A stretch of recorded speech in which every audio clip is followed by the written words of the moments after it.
Hello, welcome to another episode of the 8-Bit Debaters podcast. My name is Paddy, and this week on the show we are going to be talking about the best games we never finished and having a little argument about the best survival horror game of all time. It should be a spooky one. But before we do any of that, let's get straight into the icebreaker. The icebreaker. And this is the part of the show where we ask our little bards a question and you get to know them a little bit better, and then everybody has a good old time. Before we do that, I would like to introduce returning to the show for the second time, TorgieBear. How you doing, man? I'm doing all right, and how about yourself? Yeah, really good, thank you. So, tell the people where they can find your stuff, who you are. Well, introduce yourself.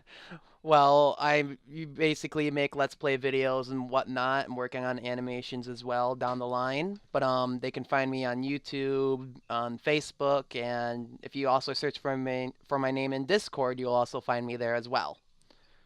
Oh, cool. So that's TorgieBear. So, TorgieBear, tell us, what is the best game that you've never finished?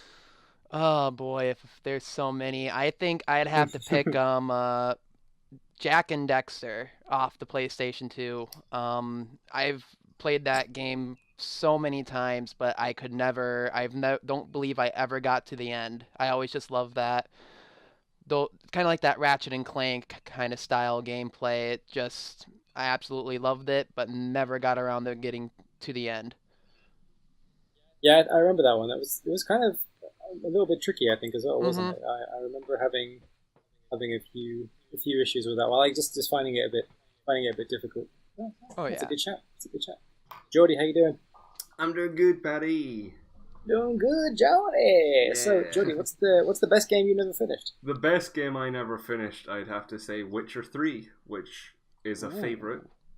It's unfinishable because it never ends. I just don't have enough time or attention. Wide enough attention span to complete it. It's so big and there's so much stuff to do that I just never had the time. Sorry about that. Oh, perfect. Perfect. John, how you doing, man? Yeah, good. I haven't watched it in a week. It's still not Heatwave, but yeah, good. No, the Heatwave, man, it's gone. It's gone. So what's the best game you've never finished? I'm going to go with Breath of the Wild. It's the first Zelda game I played, to be honest, and really crap it is long. It just never ends. I'm still cooking things. It's an absolutely awesome game, don't get me wrong, and I can pretty much pick any game I've picked up that I just don't finish games. But it's definitely one that I'd like to persevere. Yeah, a very, very good game that does, it has a little bit Witcher 3-like in that there's so much to do, it's hard to know, if you want to go to the main story or just do other stuff, and it can really drag. But it is fun, so one to go back to. For me, I'm going to go for one that I couldn't finish because it was just kicked my ass too many times. Bloodborne. Love the shit out of that game, that was so good. And I got to one boss that I just couldn't beat, and then I was like, nah. I'm done. I tried going back a few times, and then just no. Like you when you go back to a game and you try and it just kicks your ass, you're like, no, I'm good. I tried. But it's a very, very good game. Though. I wish I was better at it, but unfortunately, I never got good. Oh, well, thank you very much, guys. I hope everybody at home feels like they know us a little bit better and a little bit closer together. It's all very emotional. So now what we're going to do is move on to the main part of the show, Jordy, which is the mass debate.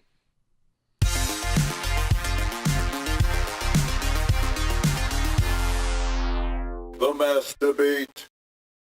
So this is the part of the show where our bards and our lovely guest TorgieBear have a little fight about what is the best survival horror game of all time. So this is a big one. This is one of the big questions. There are a lot of very good survival horror games. It is a genre that I'm not massively into, so it'd be interesting to judge this one because I get scared very easy by games. So we shall see. So what's going to happen now is I'm going to go through the guys one by one, and they will pitch their game, and then after that, have a good fight. Jordy, what's your game? My game is Alien Isolation. Ooh. This is another game that I couldn't finish because I was terrified the entire way of this.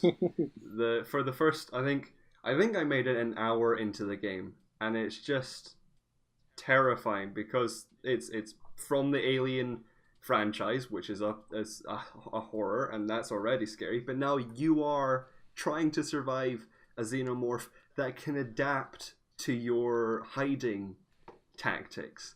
And I think the AI in the game was brilliantly done, but it was just too damn terrifying when you were forced to go into vents, and then it chased you through the vents, or you ran into it through the vents, and it was very hard to kill. Yeah, some really good death animations in that one. Some horrifying death animations in that game. Very good choice. TorgieBear, how about you? What is the best survival horror game or horror game of your time?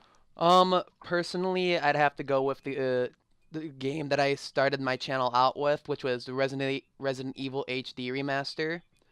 When I played the original back in what came out when I was a little younger, when I shouldn't have been playing it, it always gave me constant nightmares with the zombie dogs chasing me and everything just at night as a kid. But I believe it was a real turning point for the survival horror, and I believe it was the original start, just with all the fixed camera angles and the whole mechanics of being able to combine the herbs to make meds and being able to just not find a bunch of ammo and just start shooting everything. You gotta conserve your ammo and solve puzzles, and to me that's just where I believe survival horror all started. Cool, thank you very much. Very good. And John, finally, how about you? I've gone for... Sorry, my cat's trying to attack my leg here. Silent Hill. Probably specifically the second one. I mean, they're quite similar in respect of what they are and the context of how the game runs. Hello. Sorry for this. John, your tail. Yes, it's escaped. The key thing for me, I think, that really kind of worked with the game was how it used silence, how the lack of atmosphere, you know what I mean? And there was a radio that the static started getting louder as you got nearer to one of these things. One of the key things as well is the contrast. It's not like your overt... there's an alien running around, or there's zombies. You know what I mean? There was always everything was pretty normal, but something was just not quite right. And then obviously you got the fog that comes in with the horn, and then things just go really, really weird. It's the kind of things that it's just quite unimaginable horror. And I do believe they try to tie in. There's the guy that you always talk about, Geordie Kojima. Yeah, him and that one, and Kojima, I think it is. He's one of the. Kojima. Don't get me wrong, you lose me with a lot of this stuff, especially as a lot of it's console orientated. To try and do a new one, if I'm not mistaken, but I think it's been cancelled. If I'm not, unfortunately. Yeah, PT, which the demo of which was also absolutely horrifyingly scary. That was. Yeah, I mean, and the last thing I would check with that, but I didn't realise this, but in the second Silent Hill, there was a bit of an Easter egg that I thought was quite a nice touch that epitomises how the whole series kind of worked, is that the main character suffered from recurring nightmares. Now, if you finish the game 3 times on the same save, but subtly different every single time, on the fourth go, there's an extra room, which when you walk in, you find out that the person, or, well, the thing that's controlling your nightmares is your dog. And it's just sat there with a set of headphones on. It's really random. I found it when I was Googling around. I thought that was quite a nice touch, but it's that really kind of, what the hell is going on with it? Yeah, I've got to say, guys, you other two have a lot to do, because that sounds amazing. John, you're in the lead so far. Well, thank you very much, guys, for 3 excellent pitches. So this one, I anticipate is going to be quite difficult, because you're going to have to get into the actual games themselves and what makes them survival horror, and what, you know, why they're better, because in a way they're all relatively similar games. I think Aliens probably stands out a little bit in terms of being, I guess, a lot more modern, quite different. But yeah, no, this will be a very interesting one. So basically, it's going to let you guys loose on each other now to just argue, and then when I've decided I've heard enough and I'm ready to make my decision, I will let you know. So go for it, guys. Off to you. Oh. I'm gonna be quite honest. I am really struggling to find things to criticize about both the Alien and the Resident Evil remaster. The numbers that stack up for how these two are by the critics on Metacritic and such forth is just staggeringly high. I mean, the only thing that I could really see with the Alien, sorry, Geordie, I'm going back at you again, is that there's something about with the aliens hunting you being quite unrealistic, aimbots like. That's yeah. Sort of, yeah. Yeah. I can see. Yeah. That was like eventually, wasn't it? Because I remember you kind of find a hiding spot, but if you stay in the same place for too long, eventually it just kind of seems to Zone in on on you. you. Yeah. Yep. Yeah. Yeah. Interesting. I remember reading about the way they designed the AI. So the AI, the alien itself, it has two brains. I think, where they designed it. One always knows exactly where you are, and the other one, like I think, is making it kind of use the environment to find it, so it doesn't just go straight there. Mm-hmm. It's quite a. So basically, It's very interesting to have one enemy like that. It either learns your tactics, or it would just if you can't just stay in the same place because it will find you, which makes it sort of terrifying. And I think the only oh, this is actually very hard because the only thing I can say about Resident Evil or Silent Hill is that I guess they're sort of similar in the way that it's sort of the action gameplay, but then they're not similar because they are very different types of horror. You got the zombie, and then you just got whatever Silent Hill is with just the mind fuck of what Silent Hill is. Mr. Pyramid Head.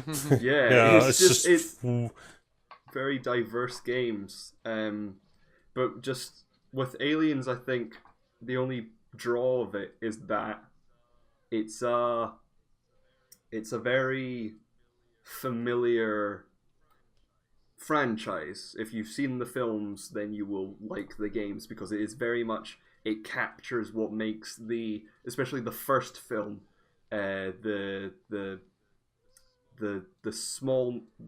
tightness of the areas, and you're being chased the entire time. I think it captures the atmosphere of the first film brilliantly.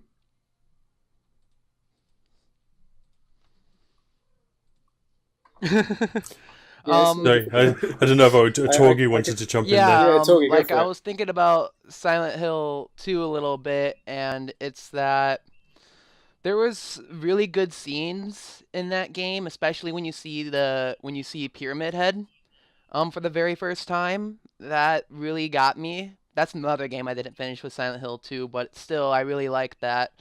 But I'd say that the puzzles can get a bit repetitive at times, and possibly the story can get a little bit implausible at a few points.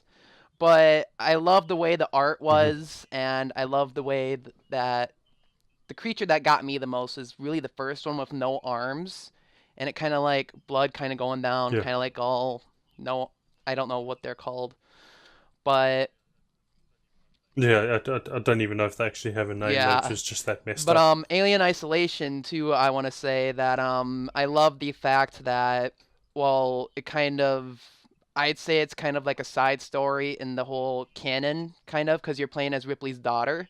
Mm-hmm. And that always Yeah. gets to me. But it feels like that when I was looking at the androids, I really wish they had different, more, what's the word I'm looking for? More different kinds, I should say, like different styles and stuff, because they pretty much more all look the diverse. same. Yeah. But other than that, Mhm. those are really two hard games to go against. I'd say they're all really good ones. Yeah. But those are the only few issues I can think of, in my opinions, I should say.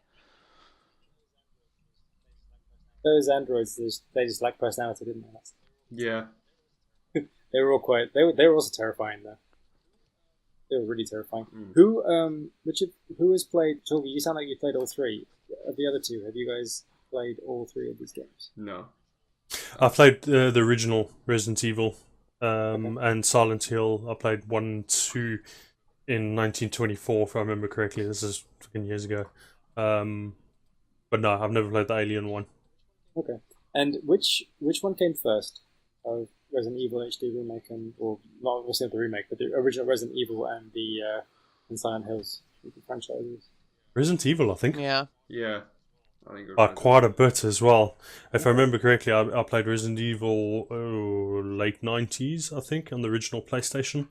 And then Silent Hill was PS2, if I remember correctly.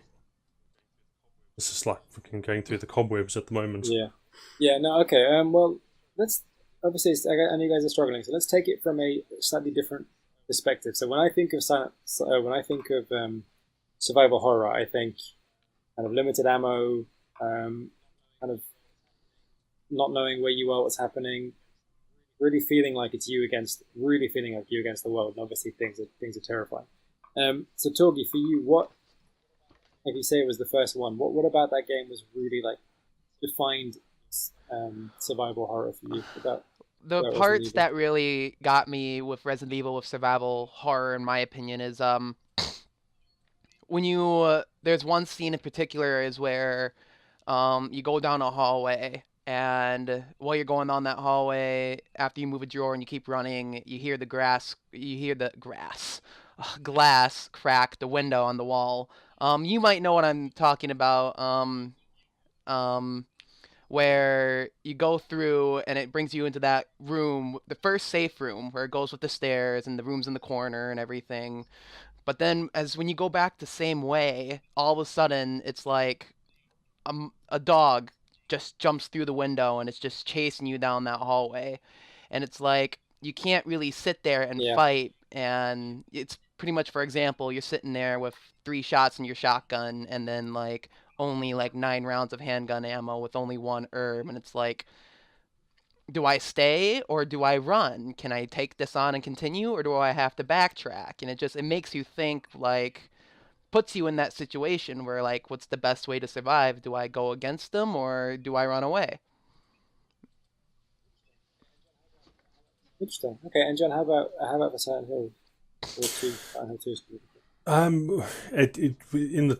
In respect to the term survival horror, it definitely ticks the horror part of it as a tick box. I'd probably say out of the 3 of them, I'm not trying to blow my own horn, definitely the biggest. But the survival part, I mean, if you're talking about limited ammo and things like that, I don't think it hits that as strongly as, say, for instance, the Alien one, to be quite frank. I do think, though, it is quite a strong contender in terms of that, to the kind of the concept of horror and how it's just been really messed up. I could possibly say, you could say that a Resident Evil could be verging maybe towards like an action horror, if you put it along those lines. Yeah, I mean, this is just me going off on one waffling, but yeah, I do think that's possibly I could lay that accusation there. I'm just going to ignore Alien because it ticks that box. And Jordy, how about, like, what is it? Because Alien is quite different in a way. Yeah, I think what Alien did was it took what was very popular for horror games around that time, because you had Outlast, and then you got Resident Evil 7, which was the first person, things chase you, you hide in something. And I think what it did was it took that and it made it not a repetitive thing, but a constant thing. So you are always trying to get through this ship, and there's always a xenomorph chasing you, and then there's also humans, but you rarely have weapons. You have like metal poles and things you can hit people with, and sometimes you can get a flamethrower which does barely any damage to the xenomorph. And then, but what you have throughout most of it is this radar, which you can see that the xenomorph is coming, and I think that's one of the scariest things you can have, which is it captures that you don't see it, but you know it's coming, and I think that's what Alien does brilliantly. No, that is a very good point. That game was, I didn't play much of it, but it was pretty freaky with that thing. So I think I'm going to pick you guys out of your misery and call it there. This is a really difficult one, because these are 3 games that very, very easily could be up there. The only one I've played is Alien Isolation, which was pretty damn pretty damn freaky. Silent Hill, like, terrifying, weird. But I think I'm gonna have to go for Resident Evil HD remake, just because, like, it is, kind of the one that spawned a lot of these games, and I think there was something quite evocative about the way that Torgie explained that. Do I go back? Do I fight on? Like, that is really kind of the definition for me of, at least, of survival horror, is that, like, okay, I've got these many resources, this is in front of me, do I leg it, do I fight it, and everything is terrifying. So yeah, Resident Evil HD. Thank you. Thank you very much. And well done, everybody else. you guys are too nice.